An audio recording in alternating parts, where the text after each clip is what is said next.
Are we going to go? There we are. Hello, hello. Welcome to another Profit Maximizer moment.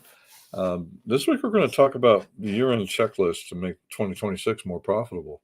But first, this is the last video we're doing for 2025. So have a Merry Christmas, Happy New Year. Enjoy yourself. You've worked hard all year. Take some time off. That's important. All right. Um, why does year-end matter so much? Well, because many of us, a lot of businesses I'm dealing with are taking at least a week, 10 days, maybe sometimes 2 weeks off at the end of the year. They've worked hard. And everybody's closed down, so it's hard. It's a time when I can look back and look at what year I had and what worked, what didn't work, what I can improve, what I should improve.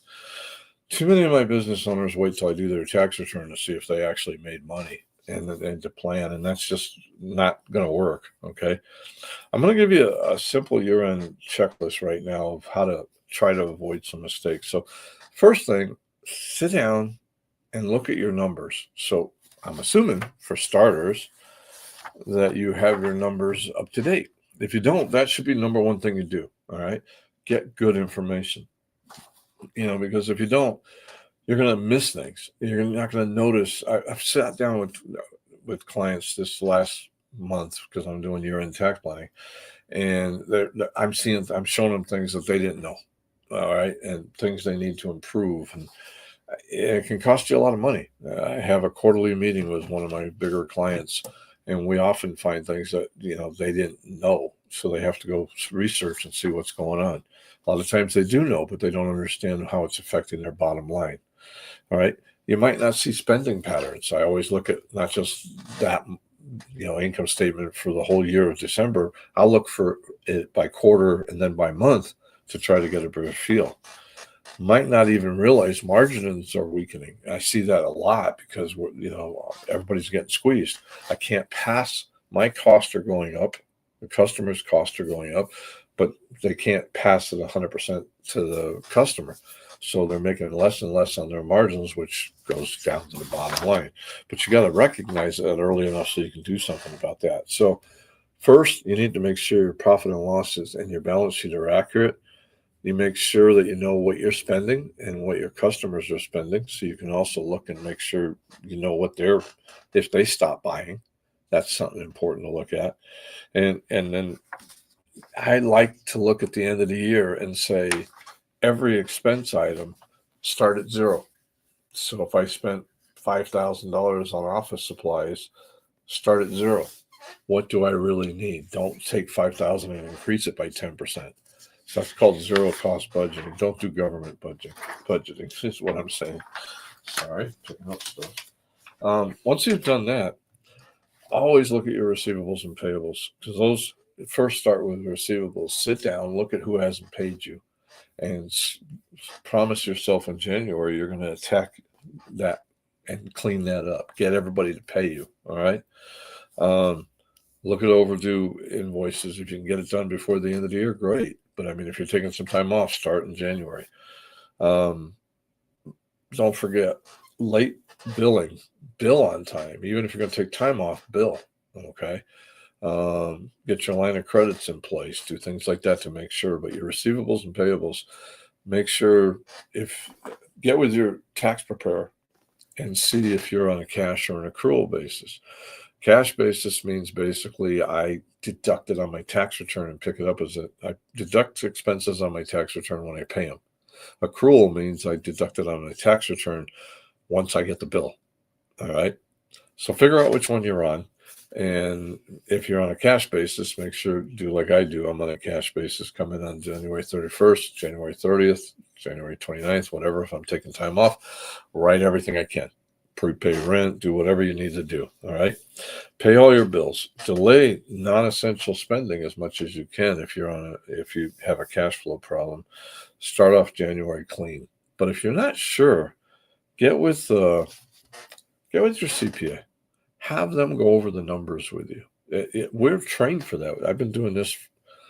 I passed the CPA exam at 78. Yeah, I'm old. And I've still been doing it, but I've been working with small businesses pretty much my whole life, just about. All right. So I see things that you won't see. And many CPAs are the same way. All right. Don't be afraid to. I include time with every one of my clients. I include a meeting or two with the tax bill. That's so that they don't get charged for. Why? I want them to call me before they get in trouble, but they can also use that to come in and say, go over this financial with me. Tell me what you see. Because an outsider looking at your business will often see something different than you. All right. Um, make sure your payables are clean. Make sure you know where you're at. Remember the 5 things. I've said this before, you should know. Every business owner should know these 5 reports. 1, you should know what's in the bank. 2, you should know who owes you money and how current it is. 3, you should know who you owe. All right. Too many business owners don't have that. So what they end up with is I look at the bank. I got 100,000 in the bank, so I can go buy that new car. Yeah, but you don't realize you owe 150,000 that's going to come due in the next 30 days. So you need to have your payables. You need to know what's selling, who's buying from you, and what are they buying. So those are sales reports. I put that under the 4th category. And then 5th, finally, you need to know, are you making money? Is it profitable? So you have to have your books clean. That's important. Get with a CPA. It's worth the money. Get with somebody that knows what they're doing. Most bookkeepers, unfortunately, they're good at putting numbers in squares, and they can follow a procedure if you do it. But if they haven't had a lot of time working with businesses, they're going to have a problem. All right. So do that. You should get those 5 reports. They're really a little more than that, because the sales by item, what's selling and who's buying, are 2 reports, but I put them in 1 category. You should get those reports out of either your point of sale system or your third party, depending on what you're doing. If you're in, like, say, in the medical practice or an auto glass repair, you're going to be using a third party sales, but that number's in there. You need to be reviewing those, and that's important. The number one problem with cash flow almost every time is failure to collect receivables and paying bills too soon. All right.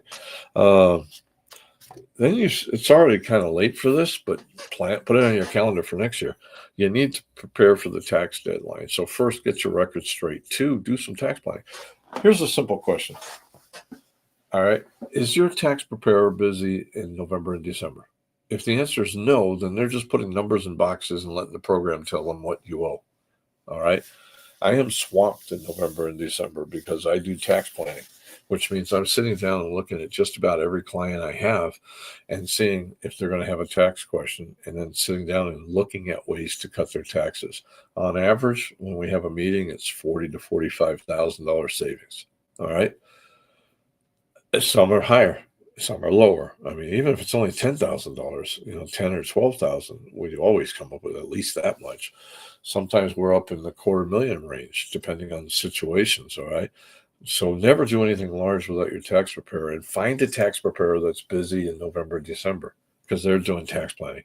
Ask them something simple. I mean, I had a client that came in, their company had paid a dividend to them, and I explained to them it's taxable to you, not deductible by the company, because she owned the company. It's a C corp, so she owned the company. It's not being taxed flat 21%. So the company didn't get to deduct it. She had to pay tax on it. That should have been brought in as a bonus because she didn't have excess salary. I'm not going to get into that. All right.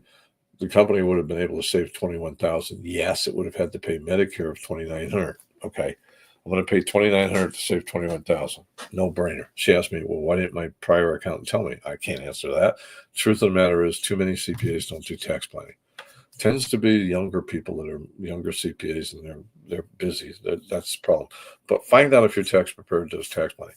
If you're happy with your tax planner, your tax preparer, you can stay with them. I can still do planning for you if you wanted to, even if you're not in town. So next year, give me a holler. I've hired more help, so I should be able to add more people to help with tax planning. But find somebody. Why? Taxes for a business is no different than any other expense item on there, whether it's utilities, rent, supplies, whatever you're buying. It's just another expense that came about because you own the business. All right. So you need to treat it like any other expense. You should look at it like, all right, I can manage it. And I don't know enough about the tax law, so I find somebody who's doing tax planning and have them help me. Be careful with what you read online or chat GPT and all that stuff. You'll get some generalized stuff, but it may, a lot of times, exactly like what I saw here, the person told them, well, you don't want to pay more payroll taxes. Well, they were already over the Social Security minimum. So the only payroll taxes they had was Medicare. So you got to give it somebody that knows how everything ties together and doesn't just give them generic advice, which is what you're usually going to get with ChatGPT or any of those. And a Google search. Get with somebody that knows what they're doing and can dig in the numbers and work with you to see. For example, there was one company I said, well, we could do a retirement plan for you, but you're in an expansion stage. Makes more sense to keep buying the equipment you want. Remember, Amazon didn't make a profit for over 10 years because they were expanding so hard. You can do the same. All right. Find a tax preparer that does tax planning, or if you want to, like I said, if you want to stay a preparer, find a tax planner. I can still take a few. Not this year. We're done. I mean, I've had I got 4 today. I had 3 yesterday. I still have 1 tomorrow morning. I've done, and I've been working on it for 2 months now. So, I mean, we do a lot. Secondly, step 4, review your pricing and adjust for the new year. I look at it every year. Now, my slow time tends to be in January because we work with business owners and they're not done with their year end. Okay. So January is when I look at my pricing, send out my quotes for the year. Don't assume, don't be, I hate the idea of somebody hasn't raised their prices in 10 years and then realizes I got to raise prices. So they do a big increase. You're better off with a small increase over each year. People expect that. All right. So look at your prices. Remember, underpricing erodes your profits. That's one of the main things I see that affect the bottom line. Look, your costs change every year. Your prices may need to change too. Now, you may not be able to, in which case then you have to run it more efficiently, but that's another problem. Step 5, set clear goals and priorities for the first quarter. Really back up. What is it you want to do for this year? All right. And I say pick one main thing that would make a big change in your business. Now, if you're not sure what that is, get with somebody like myself. Look, we're launching our coaching program. That's my big thing I'm doing next year. If you're in it, that's one of the things we're going to work with you to help you identify what top 3 things would have the biggest effect on your business this year, 2026. All right. And then take the one that would have the biggest, quickest, easiest one to do and do that one first. Break it down into pieces. If I want to accomplish this by the end of the year, what do I need to do in the first quarter? What do I have to do in January? What do I have to do in the first week of January? All right. And break those big projects into small little bite-sized projects. Like I've taught, if you just increase profits by 2% a month and did that consistently for 2 years, you'd have over 100% gain. I forget because it compounds. I did the numbers once. I teach that. I just don't have it in my head right now. So choose that one financial goal, choose one operational improvement, choose one personal habit, and work on changing it one thing at a time. All right. Remember, simple goals beat long wish lists, and action beats just ideas. You want to act on it. So you're going to put something in play.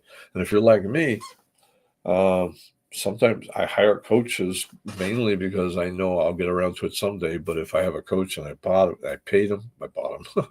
If I paid them to help me and to hold my feet to the fire, I'm much more likely to do it. So don't be afraid to hire a coach. I'm not. I've had one forever.